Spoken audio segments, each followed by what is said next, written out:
नमस्कार, स्वागत है आपका द नेटिजन न्यूज में। मैं हूं आपके साथ पूजा। आइए रुक करते हैं आज की खास खबरों की ओर। बीजेपी के राष्ट्रीय महासचिव कैलाश विजयवर्गीय ने दिल्ली में चल रहे किसान आंदोलन पर कहा कि देश में जो किसान आंदोलन चल रहा है उसमें मुझे लगता है कि 90% किसान उससे दूर है और 10% किसान आंदोलन में सम्मिलित है। बल्कि इस आंदोलन को जो ताकतें सपोर्ट कर रही है वो इस देश के लिए अलार्मी है। विदेश में किसान आंदोलन का समर्थन हो रहा है। उन्होंने कहा कि न्यूजीलैंड के राष्ट्रपति ने किसान आंदोलन का समर्थन किया और कनाडा के राष्ट्रपति ने भी समर्थन किया। ऐसे में बीजेपी के राष्ट्रीय महासचिव ने सवाल उठाए कि उन्होंने क्यों समर्थन किया, इसकी तह तक जाना चाहिए। ब्रिटेन में भारतीय दूतावास के सामने किसान आंदोलन का समर्थन किया गया। ये कौन लोग हैं, इनकी तह में जाना चाहिए और समझना चाहिए कि किसानों के नाम पर राजनीति कौन कर रहा है। विजयवर्गीय ने कहा, इससे अच्छा बिल हो ही नहीं सकता है। ये किसानों की समृद्धि का बिल है, उनकी आमदनी को दुगुनी करने वाला बिल है। वहीं उन्होंने कांग्रेस को घेरते हुए कहा कि बिल के अंदर जो प्रावधान है उन्हें कांग्रेस ने अपने घोषणा पत्र में शामिल किया था, पर किसानों ने कांग्रेस पर विश्वास नहीं किया और मोदी जी ने उन सब प्रावधानों को लागू कर दिया तो कांग्रेस को लगता है कि उनके हाथ का हथियार भी छीन लिया है। उन्होंने कहा कि किसानों को बिल के बारे में सोचना चाहिए। वहीं कोरोना वैक्सीन को लेकर दिग्विजय सिंह द्वारा दिए गए हालिया बयान, जिसमें उन्होंने वैक्सीन को लेकर जनता को गिनी पिग नहीं बनाने की बात को पुरजोर तरीके से रखा था। इस मामले में विजयवर्गीय ने दिग्गी पर पलटवार कहा कि दिग्विजय सिंह डॉक्टर है ही नहीं और जहां ज्ञान नहीं उस बात पर टिप्पणी नहीं करनी चाहिए, इसलिए मैं भी कोई टिप्पणी नहीं करता हूं। विजयवर्गीय ने कहा कि दिग्विजय सिंह एक सीनियर लीडर है और मैं उनको सलाह देता हूं कि आपको यदि इस बारे में अल्प ज्ञान है तो टिप्पणी ना करें।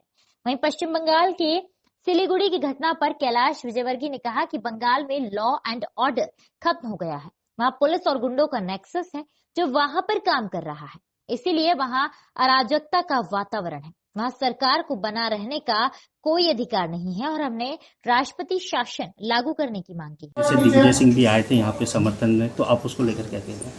देखिए, किसान आंदोलन जो देश के अंदर चल रहा है इसमें मुझे लगता है कि 90% किसान इससे दूर है।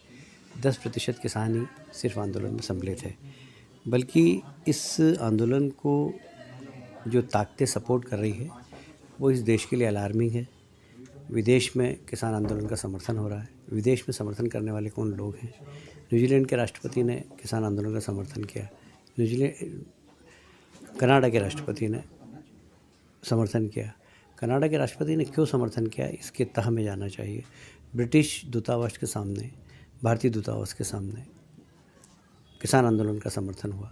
कौन लोग हैं, इसकी गहराई में जाना चाहिए और देश को सोचना चाहिए, समझना चाहिए। अलार्मिंग स्थिति है ये कि किसानों के नाम पर राजनीति कौन कर रहा है। क्या किसान आंदोलन को लेकर भ्रम फैलाया जा रहा है कांग्रेस द्वारा?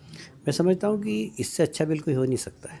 ये किसानों की समृद्धि का बिल है, ये गाँव की समृद्धि का बिल है, ये किसान की आमदनी दुगना करने वाला बिल है। और ये जो बिल के अंदर प्रावधान है ये कांग्रेस के घोषणा पत्र में थे।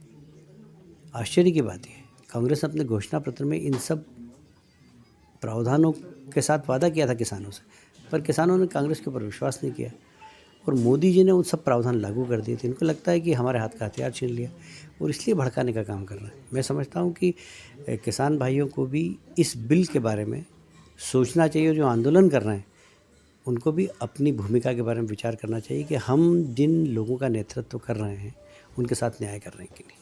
कल दिग्विजय सिंह ने प्रेस वार्ता में कहा कोरोना वैक्सीन को लेकर के जनता को गिनी पिग नहीं बनाना चाहिए। देखिए, वो डॉक्टर तो है नहीं, है ना, तो जिसमें अपने को नॉलेज नहीं हो उस पर ज़्यादा टिप्पणी नहीं करना चाहिए और इसलिए मैं भी कोई टिप्पणी नहीं करता हूँ। मैं खाली दिग्विजय सिंह जी एक सीनियर लीडर हैं तो उनको सलाह देता हूँ कि आपको अगर इस बारे में अल्प ज्ञान है तो टिप्पणी नहीं करें। कल जो घटना हुई सिलीगुड़ी में उसको लेकर क्या? जाती है, लॉ एंड ऑर्डर बिल्कुल भी नहीं बंगाल के अंदर। पुलिस और गुंडों का नेक्सस है जो वहाँ पर काम कर रहा है और इसलिए एक अराजकता का वातावरण है। वहाँ सरकार को बने रहने का कोई अधिकार नहीं। आपने राष्ट्रपति शासन को लेकर भी कहा?